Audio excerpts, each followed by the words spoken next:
5분 뒤에 답 확인할게요.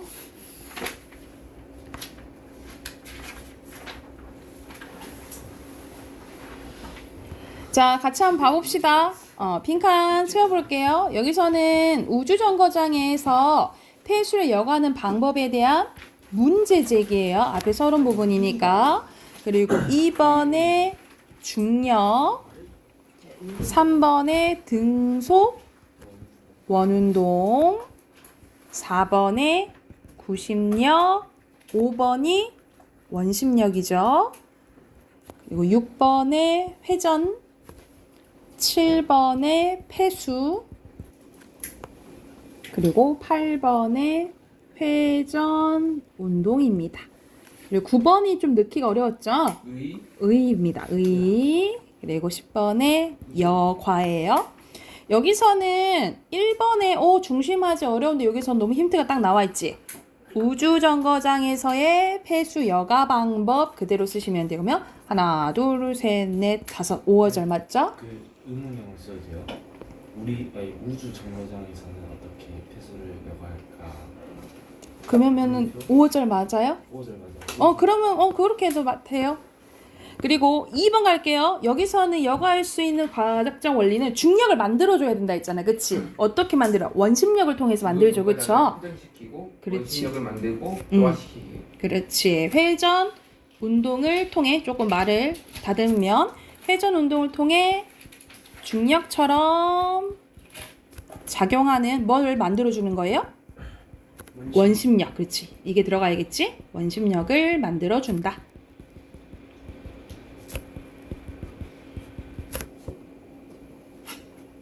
라고 쓰시면 되고 옆에 3번 문제는 이렇게 자꾸 어휘 문제 나오죠. 그치? 문맥적. 여기서 나간다라는 것은 약간 이동과 관련된 거잖아. 그치? 위치와 관련된 거잖아. 그쵸? 4번입니다. 자, 뒤로 넘겨서 또 빈칸 넣어 볼게요. 1번에 여기서는 공동 소송에 관련된 거고요. 여기서 첫 번째 예시 나오죠. 2번에 당사자, 3번에 대상금 총액, 4번에 집단, 5번에 비용, 6번에 단체, 7번에 침해 행위, 8번에 공익적,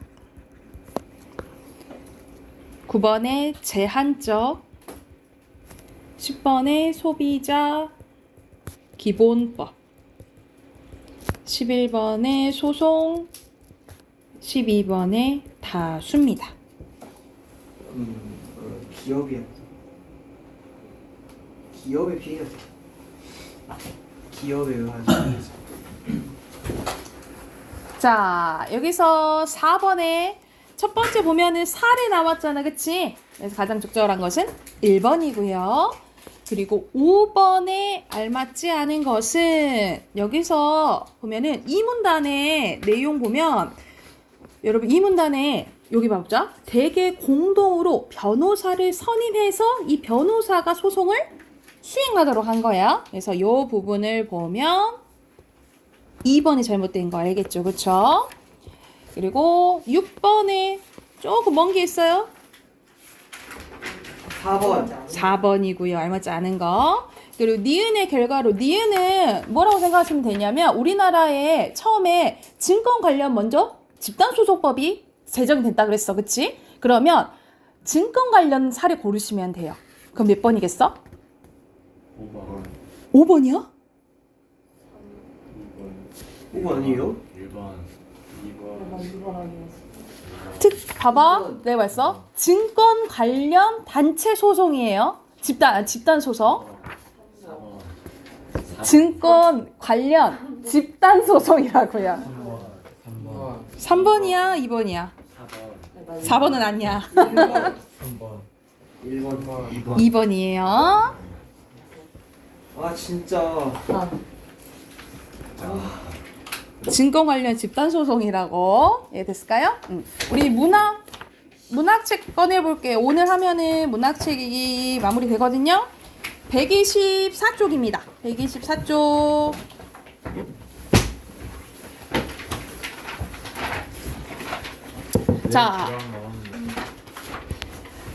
자, 여기에 판소리가 나와 있잖아요. 왜 판소리가 나와 있냐면 판소리의 소설 때문에 나와 있어요. 여러분, 판소리는 창자, 여러분 창자는 노래하는 사람이 생각하시면 됩니다. 창자 한 사람이 북을 치는 고수의 북장흥단에 맞춰 서사적인 이야기를 소리와 안일이로 엮어서 발림을 곁들이며 구현하는 우리 고유의 예술 양식이라 보시면 되는데, 민간에서 구전된 이야기를 바탕으로 하기 때문에 대부분 근원설화를 가지고 있어요. 그래서 밑바탕이 되는 설화, 우리 설화는 저번 시간에 배웠어? 입으로 전하는 이야기라 했죠. 그래서 3가지 있었는데 기억하기 힘들겠지? 전설, 오! 신화, 전설, 신화. 구전, 옛날 이야기, 보통 이 백성들이 민화, 민담, 맞아, 민담 비슷해요. 민담이라고 보시면 되고, 이 판소리를 글로 적어 엮은 대본을 판소리 사설이라고 합니다. 판소리 사설이라고 해요. 구성 요소는 우리 창은 노래라고 생각하시면 되고, 진양조는 우리가 속도가 가장 느린 거라고 생각하시면 되고, 그 다음 빠른 게 중몰이, 엄청 빠른 게 자진몰이, 이렇게 생각하시면 되고요. 그 다음에 창을 하는 중간중간에 가락을 붙이지 않고 이야기하듯 말하는 것을 말 그대로 말에 해당돼 안일이라고 해요. 안일이. 그리고 발림은 소리의 극적인 전개를 돕기 위해서 우리 창자가 손짓이나 발짓 할 수 있을까? 하여튼 몸짓이나 손짓하는 것을 발림이라고 해요. 같은 말로 너름새입니다. 너름새. 그리고 추임새는 고수나 청중이 하는 얼씨구, 우리가 막 치면서 얼쑤 좋다 이렇게 하잖아, 그치? 그 부분이 추임새라고 생각하시면 되겠죠. 그리고 이 판소리를 기반으로 쓰여진 게 판소리계 소설이에요. 판소리계 소설. 그래서 판소리를 바탕으로 해서 만들어진 소설로 판소리 사설의 영향을 받아서 대체로 사음보의 율문체라고 보시면 돼요. 운율이 느껴진다라고 생각하시면 돼요. 왜냐면 판소리가 거의 노래잖아요, 그치? 그래서 이 반복되는 부분이 있기 때문에 사음보 운율이 느껴진다라고 보시면 되고, 특정 장면이나 인물을 부각하기 위해서 일부의 내용만을 극대화해서 제시한 부분이 있거든요. 그러니까 말 그대로 예를 들어서 이제 뒤에서 우리 춘향전 배울 건데, 그 춘향전에서 막 수령들이 도망가는 장면이 있어요. 그런데 예를 들어서 수령들이 정신없이 도망간다 한 문장이면 될 것을 길게 설명해 주거든요. 그래서 이렇게 자세히 설명하는 것을 뭐라고 하냐면 장면의 극대화라고 합니다. 장면의 극대화 이제 쓰이고, 그리고 배경이 되는 지역의 민속, 생활상, 사상 등을 비교적 잘 표현하고 있어서 그 지역의 문화가 드러나는 자에서 향토 문학으로서의 성격이 지니고, 긴장과 이완의 서사적 구조로 짜여 있으며 구성의 전개는 극적이고 단일하다라고 보시면 되고요. 지배계층의 횡포와 부패를 폭로하고 그들의 위선적인 생활을 고발하기 위해서 되게 우스꽝스럽게 표현하는 해학과 풍자가 나타난다라고 보시면 돼요. 그래서 대표적인 판소리계 소설은 유명한 4작품이 나오죠. 춘향전, 흥부전, 토끼전, 심청전들이 다 판소리계 소설이라고 보시면 돼요. 그러니까 판소리가 먼저고 그것을 기반으로 소설이 만들어졌다라고 생각을 하시면 돼요. 그래서 근데 그 판소리 전에는 뭐라 그랬어? 설화라고 했죠? 설화를 기반으로 판소리 만들어지고, 그 다음에 뭐라고? 판소리계 소설이고, 우리가 일제강점기 때는 이 이야기를 완전 각색해서 쓴 소설이 나오거든요. 그걸 이제 신소설이라고 하는데, 요즘에는 이거는 그 작품들이 몇 개 없어서 잘 안 나와요. 근데 요런 이제 4단계를 거친다라고 기억을 해두시면 되겠죠. 그러면 옆에 예시 한번 봐볼게. 흥보가가 나오네요. 가니까 노래잖아. 이건 판소리고요. 흥보전 있죠. 전으로 끝나는 건 판소리계 소설이에요. 자, 보면은 앞부분, 여러분 줄거리는 알지만 앞부분 줄거리 봐볼게. 전라도와 경상도 접경에 심술고약한 형 놀보와 착한 아우 흥보가 살고 있었다. 놀보는 부모의 유산을 독차지하고 흥보를 내줬고, 흥보는 매품팔이까지 해보지만 가난해서 벗어나지 못한다. 어느 봄 흥보는 다리가 부러진 제비 새끼를 치료해주고, 그 다음에 그 제비가 흥보에게 박씨 하나를 물어다 줍니다. 흥보가 니은 부분 봐볼게. 흥보가 지붕으로 올라가서 박을 툭툭 튕겨 본즉 팔고여찬 이슬이 박을 꽉꽉 여물었구나. 박을 따다 놓고 흥보 네 자식들 데리고 톱을 걸고 박을 타는데 하면서 톱으로 이제 박 이제 자르는 장면이에요. 여기서는 이야기 말이잖아, 그치? 그러면 기억이 들어갈 건 뭘까? 이야기듯이 이렇게 얘기하는 걸 뭐라 한다고? 판소리. 너름새. 이야기야, 말. 아니리. 안일이, 그렇지. 기억엔 안일이가 들어가야 되는 거야, 안일이. 그리고 나 부분 봐볼게. 나 부분 소설 부분이요. 두 손을 비비면서 꿇어 엎드려 서럽게 우니. 이건 흥보가 이제 놀보한테 지금 비는 거야. 먹을 거 달라고.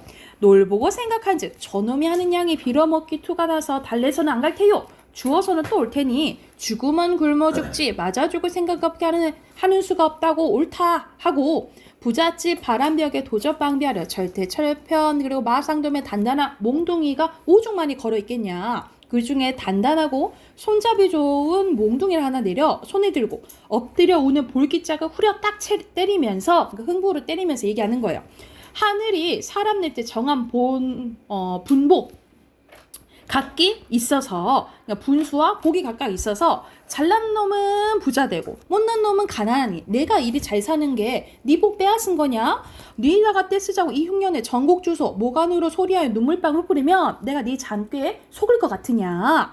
조금 지쳐가다가는 잔뼈 찾지 못할 때리 속속 철모 어서 가라 하면서 지금 내쫓는 장면이에요. 그러면 핑크 넣어볼게요. 가는 뭐라고? 판소리라고, 판소리. 그리고 나는 판소리계 소설이라 했죠. 그쵸? 하층 계급의 언어뿐만 아니라 상층 계급. 상층은 양반들이 쓰니까 뭘 많이 쓰냐면 한문을 많이 쓴다라고 보시면 돼요. 한문투가 섞여 있다라고 보시면 되고 아까 기억에 들어갈 말 뭐였어? 안일이었죠. 그쵸? 그리고 나는 판소리가 소설이라 했잖아요. 소설의 이 특징과 좀 먼 것은 그렇죠. 2번이라고 보시면 되겠죠. 자, 뒤로 넘겨서 수능 대비하기 문제 봐볼게요. 춘향전 나오거든요. 이거는 바로 본문 봐볼게. 이때 어사또가 부하들과 내통한데 여기서 어사또는 이몽룡이가 이제 암행어사가 됐는데 이제 거지 행색을 하고 이 변사또의 지금 생일잔치에 온 상황에서 이제 암행어사 출두하는 장면이라고 생각하시면 돼요. 그래서 달 같은 마패 여기 보이죠? 달 같은 마패 를 햇빛같이 번쩍 들어 암행어사 출두요 하는 장면입니다. 그래서 여기서는 뭐뭐 같이 직유법 나왔죠. 그래서 암행어사 출두하는 부분은 극적 반전이 일어나는 장면이라고 생각하시면 되고요. 이렇게 외치는 소리에 강산이 무너지고 천지가 뒤집히는 듯 하되 여기도 직유법. 근데 사실 외치는 소리에 진짜 강산이 무너지겠어? 아니잖아, 그치? 부풀려서 얘기하는 거겠죠, 그쵸? 무슨 법일까? 과장법. 그렇지, 과장법 쓰였고요. 그리고 초모 금수인데 이게 짐승들이 아니 떨겠냐? 떤다 이 말이잖아요, 그쵸? 일부러 의문 형식으로 표현한 서리법, 그렇죠. 그래서 여기서는 서술자가 개입해서 얘기한 부분이거든요. 우리가 서술자 개입한 거 뭐라 배웠지? 편집자 정도. 그렇지, 여기 편집자죠. 논평 쓰였다라고 써놓으시면 되겠죠. 그래서 남문에서 출두, 북문에서 출두한 거야. 모든 아존들 들라 하는 외치는 소리에 육방이 넋으리고 공영이요 아이고 죽겠다 하면서 지금 막 밑에 있는 관리들을 막 도망가는 장면이야. 다음 나갈게요. 모든 수령 도망가는데 저 거동보석 이 몸짓들 봐라. 인계 잃고 강정 들고, 그러니까 인계를 챙겨야 되는데 뭐 들었다 이 말이야. 먹는 강정 들었다 이 말이야. 병부 잃고 송편 들고, 탄건 잃고 영수 쓰고, 갓 잃고 소반 쓰고, 칼집 쥐고 오줌 내기, 부서지는 건 검은 고요, 깨지는 것은 북가장고라 하면서 사실 요 한 줄이면 되는 건데 이렇게 자세히 표현했잖아요, 그치? 자, 아까 전에 뭐라 했지? 한 장면을 자세히 표현하는 거? 장면의 그때와 라고 보시면 되겠죠. 장면의 그때와 쓰였고 여기서 표현 방법은 뭐 하고 비슷한 문장 구조 반복됐죠. 비슷한 문장 구조 반복되면 대구법. 그리고 뭐뭐 하고 나열도 된 거예요. 나열하면 열거법. 그렇지. 여기서는 크게 대구법과 열거법이 쓰였다라고 보시면 돼요. 본간사또가 여기서 본간사또는 탐관오린 변학도 얘기하는 거야. 똥을 싸고 멍석, 구멍, 생집, 눈뜨듯하면서 안으로 들어가면서 뭘 하냐면 추워라. 문 들어온다. 바람 닫아라. 물 마르다. 목 들여라. 이렇게 얘기해. 원래는 뭐라고 해야 돼? 바람 들어온다. 문 닫아라. 목 마르다. 물 들여라. 이래야 되잖아. 그치? 근데 엄청 급하게 정신이 없잖아? 이걸 우스꽝스럽게 표현하기 위해서 말을 바꾼 거예요. 우리가 어순을 바꾸는 거 뭐라 하지? 도치법이라고 하죠. 그쵸? 그래서 여기서는 도치에 의한 말장난을 언어유희라고 합니다. 그래서 도치에 의한 언어유희라고 보시면 돼요. 그래서 이 다급한 상황을 우스꽝스럽게 표현했다라고 보시면 돼요. 자, 라음랑 갈게. 이때 어사또 분부하되 이 골은 대감, 자신의 아버지 대감님이 좌정하던 골이라 잡수를 금하고 옮겨라. 그리고 본간사또를 봉고파직하라 하면서 이 변사또를 해고시킨 거야. 사대문에 방을 붙이고 옥형리 불러 분부하되 네 고래에 옥에 갇힌 죄수들을 다 올리라. 호령하니 죄인을 다 올린다. 다 각각 죄를 물은 후에 죄가 없는 자를 풀어주면서 저 계집은 무엇인고? 기생 월매 딸이온데 관청에서 포악한 죄로 옥중에 있습니다. 무슨 죄인고? 본간사또 수청들라고 불렀더니 수절이 정절이라 수청안이 들려 하고 사또에게 악을 쓴 춘향이로소이다 라고 얘기를 한 거야. 그래서 이때까지만 해도 어사또가 이제 이몽룡인 걸 몰라요. 그래서 춘향이를 이제 부릅니다. 그래서 이 이몽룡이가 춘향이 아마 한 번 더 정절을 확인을 해요. 그래서 너는 내 수청도 거절할 테냐? 이렇게 얘기를 해. 그래서 차라리 춘향이가 나를 죽여라 하니까 고개를 들라 했더니 고개를 딱 들었더니 사랑하는 이몽룡이가 어사또로 와 있는 것을 딱 보게 된 거예요. 그러면서 춘향이를 구해주면서 해피엔딩으로 끝난 이야기라고 생각하시면 됩니다. 그래서 여기서 주제는 이게 좀 여러 가지 있긴 한데 간단하게 이제 러브스토리로 보면은 신분적 제약을 극복한 사랑 이야기라고 보시면 됩니다. 신분적 제약을 극복한 사랑 이야기예요. 주제 쓰시고 옆에 네 문제 있죠? 네 문제 바로 풀어보세요.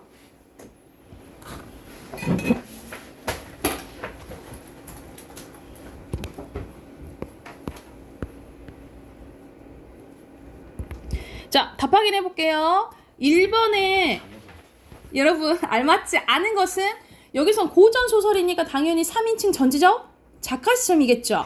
그러면 객관적일 수가 없어요. 4번이에요.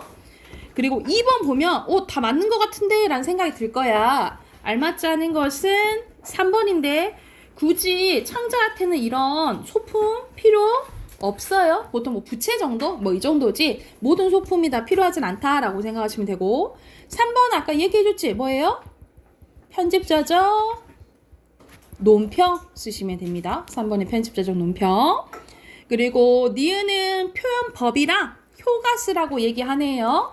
여기서는 언어유희 쓰였다 했잖아요. 그치? 근데 구체적으로 쓰면 문장 성분에 도치를 활용한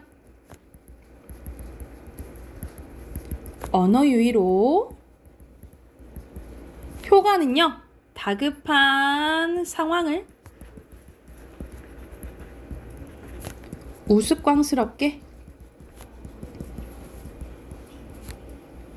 나타내는 효과가 있다.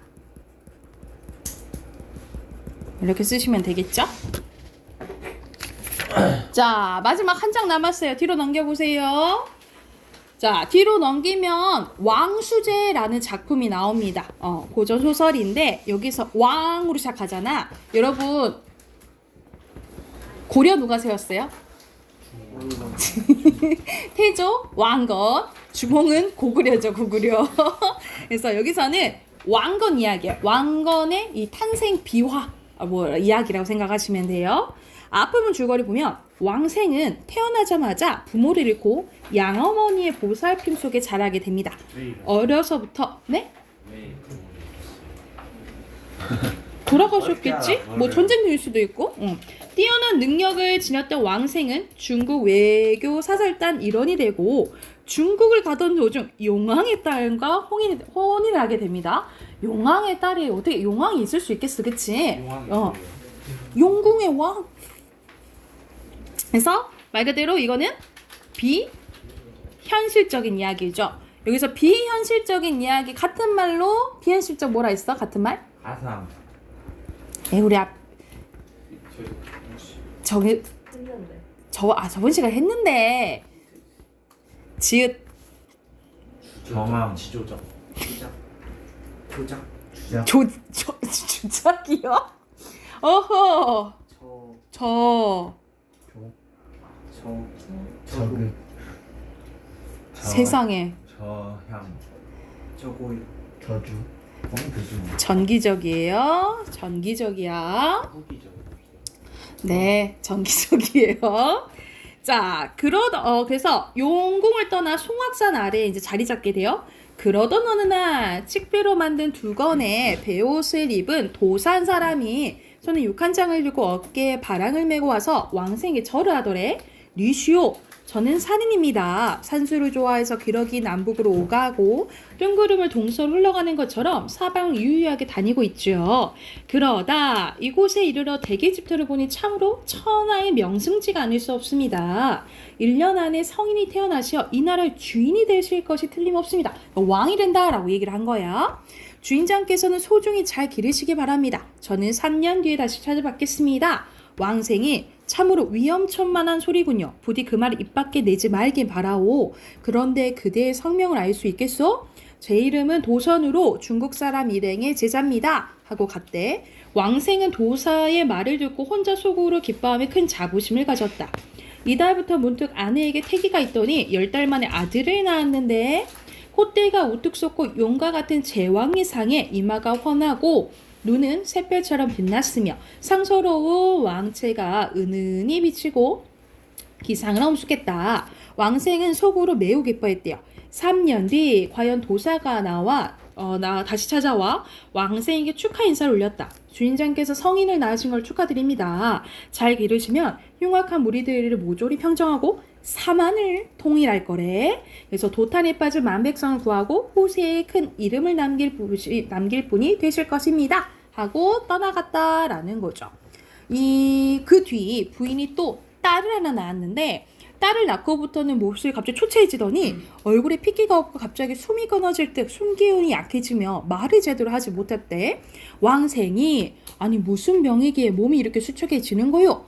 저는 원래 용의 자손이기 때문에 아까 용왕의 딸이라 했잖아, 그치? 때때로 변신하여 기운을 펼쳐하는데 난군을 따라온 뒤로 그렇게 할 수가 없었어요. 그게 병이 돼서 죽을 날 임박했을 슬픔이 그지없네요. 아니 그게 뭐 어려운 이유? 내가 한번 보고 싶으니 변신 한번 해보. 근데 용이잖아. 용으로 변신하라고 하니까 변신하는 걸 못 볼 거야 없지만 부부간에는 보여드릴 수 없어요. 난군이 만일 제 병을 낫게 하시겠다면 제 말대로 해주세요. 앞으로 난군이 이 방을 출입하실 때 종들을 먼저 보내고 알린 뒤에 들어와 주세요. 그러니까 이거는 하지 말아야 되는 뭐야? 금기잖아. 근데 금기는 깨지기 마련이죠. 그쵸? 그래서 그렇게 해주시면 제 병을 자연 낫게 될 거예요. 어려울 게 뭐 있겠어? 그 뒤로 방을 출입할 때마다 부인의 말대로 종들을 먼저 보내 알린 뒤에 들어가니 부인은 마음대로 변신할 수 있었으므로 병세가 좋아졌대. 하루는 왕생이 급한 일이 있어 부인의 말을 읽고서 먼저 알리지 않은 채로 총총걸음으로 들어가 버린 거야. 금기를 어겨버린 거지, 그치? 이때 부인은 뜰가의 작은 우물 안에서 바야흐로 변신을 하고 있었는데 황룡으로 변해 머리는 구름 위에 쳐들고 꼬리는 우물 안에 두었는데 그 길이가 100여 결이나 되었고 몸통의 굵기는 연암 아름이나 되었다. 입에 문 여의주는 항아리만큼 컸고 등에 난 갈기는 모양이 크게 키와 같았다. 생생한 광채는 혹은 황금색으로 보이고 혹은 순백색으로 보였으며 차가운 기운은 사람을 엄습하여 비린내가 진동을 했대. 왕생은 그 모습을 보곤 기겁을 하고 물러나왔대. 차분히 생각해 보았지만 아내와 즐겁던 정이 싹 사라지며 멀리하고 싶은 마음만 일어났다라는 거. 정이 떨어진 거야. 이렇게 근심을 하며 속을 썩이고 있을 때 부인이 종을 지켜 왕생을 불렀다.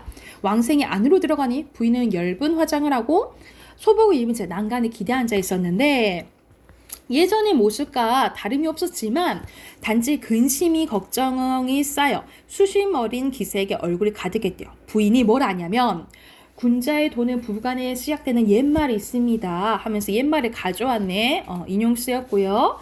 그렇다면 허물없이 친한 부부간에도 무례하거나 신의가 없어서는 안 될 것이 분명합니다. 그런데 지금 난국께선 아무 통보도 없이 중문 안으로 들어오셨으니 이건 무례한 일입니다. 부부간에도 시작되는 군자의 도를 벌써 이르신 것이지요. 이제 변신한 제 모습을 보셨으니 마음속으로는 겁을 먹고 정이 이미 떨어졌을 것입니다. 그러니까 이제 아내는 이제 남편의 마음을 이제 들여보다 보고 있는 거죠. 그런 거 걱정하니까는 들어오지 말라 그랬잖아, 그치? 지난날의 즐거움을 계속하기 어려워졌으니 저는 떠나겠다라고 얘기를 한 거야. 원래 아들, 딸을 모두 데리고 가야겠지만 그건 너무 심한 일인 것 같아 아들을 남겨두고 가겠어요. 잘 기르고 가르치시면 한나라의 군주가 될 겁니다.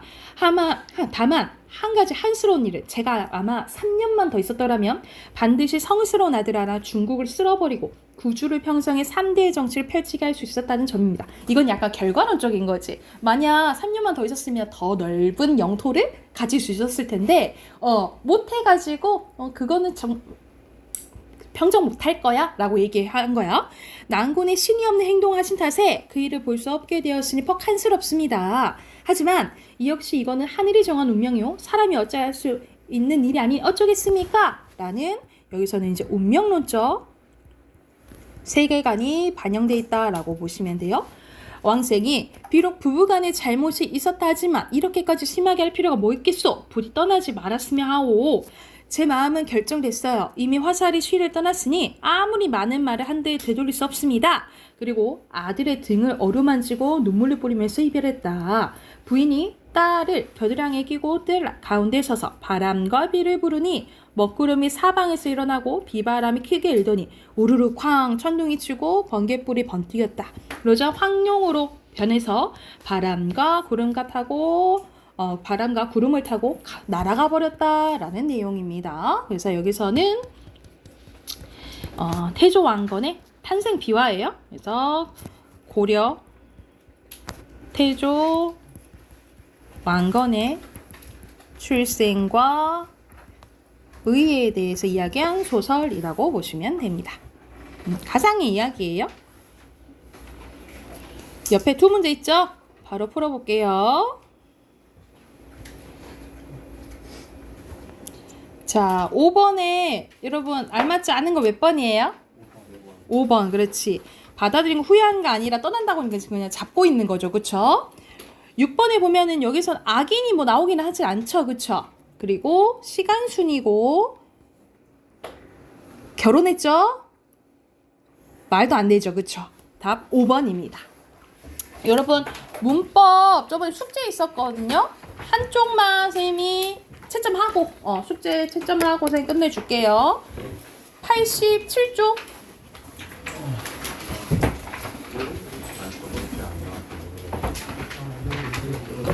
준이가 안 했잖아. 이쪽이요? 87쪽 여러분 알았어 나. 여러분 그러면 이거 87쪽 풀어오세요. 아셨죠? 하고 다음 주에 나갈게. 여러분 선생님이 교재 문자 보내줬잖아. 거기 문학이랑 독서 챙겨오시고 이거 문법책은 아직 안 끝났잖아.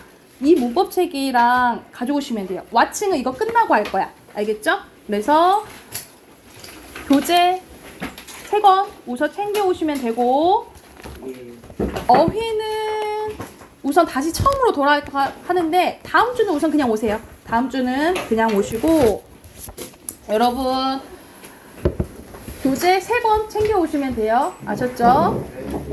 우리는 이제 내년에 만나요. 내일은 방학이니까 푹 쉬시고 우리 나이 먹어서 봐요.